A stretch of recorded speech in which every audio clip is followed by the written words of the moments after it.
উত্তরায় milestone school and কলেজের বিমান দুর্ঘটনায় নিহতদের আত্মার মাগফিরাত কামনা ও আহতদের সুস্থতা কামনায় নিয়ামতপুর উপজেলা বিএনপির পক্ষ থেকে দোয়া ও মিলাদ মাহফিল অনুষ্ঠিত।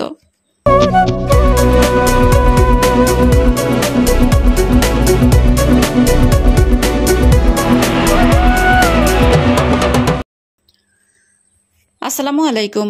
এডিপি বাংলার সংবাদে সবাইকে স্বাগত জানাচ্ছি। আমি সুমা আহমেদ।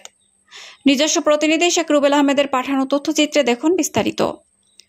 নওগাঁ জেলার নিয়ামতপুর উপজেলায় ঢাকা উত্তরায় মাইলস্টোন স্কুল অ্যান্ড কলেজের বিমান দুর্ঘটনায় নিহতদের আত্মার মাগফিরাত কামনা ও আহতদের সুস্থতা কামনায় নিয়ামতপুর উপজেলা বিএনপি ও অঙ্গ সহযোগী সংগঠনের আয়োজনে দোয়া ও মিলাদ মাহফিল অনুষ্ঠিত হয়েছে।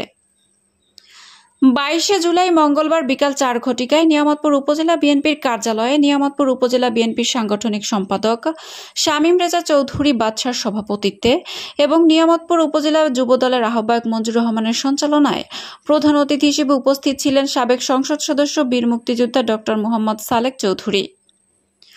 আরও উপস্থিত ছিলেন নিয়ামতপুর উপজেলা শাখার বিআরডিবি চেয়ারম্যান আব্দুর রহমান বাবু, 1 নং হাজিনগর ইউনিয়নের সাবেক চেয়ারম্যান ও সাপাহার সরকারি কলেজের সাবেক ভিপি আমিনুল ইসলাম, 7 নং শ্রীমন্তপুর ইউনিয়ন বিএনপির সাধারণ সম্পাদক একেএম খলিলুর রহমান, 5 নং রসুলপুর ইউনিয়ন বিএনপির সাবেক সাধারণ সম্পাদক সুজাউদ্দিন সুজা, 8 নং বাহাদুরপুর ইউনিয়নের সাবেক চেয়ারম্যান মোহাম্মদ ইমরান হোসেন, 2 নং চন্দননগর ইউনিয়ন বিএনপির সাধারণ সম্পাদক আব্দুল মান্নান, 2 নং চন্দননগর ইউনিয়নের সাবেক সহ সাধারণ সম্পাদক বদিউজ্জামান বদি, নিয়ামতপুর উপজেলা যুবদলের যুগ্ম আহ্বায়ক মেহেদি হাসান, নিয়ামতপুর উপজেলা যুবদলের যুগ্ম আহ্বায়ক আরিফুল ইসলাম, নিয়ামতপুর উপজেলা যুবদলের আহ্বায়ক সদস্য মেহেদি হাসান রানা, যুবদলের যুগ্ম আহ্বায়ক শাহনেওয়াত চৌধুরী সবুজ, নিয়ামতপুর উপজেলা ছাত্রদলের যুগ্ম আহ্বায়ক নাজমুল হক নাজু, নিয়ামতপুর কলেজ শাখা ছাত্রদলের সাবেক আহ্বায়ক সুলতান মাহমুদ,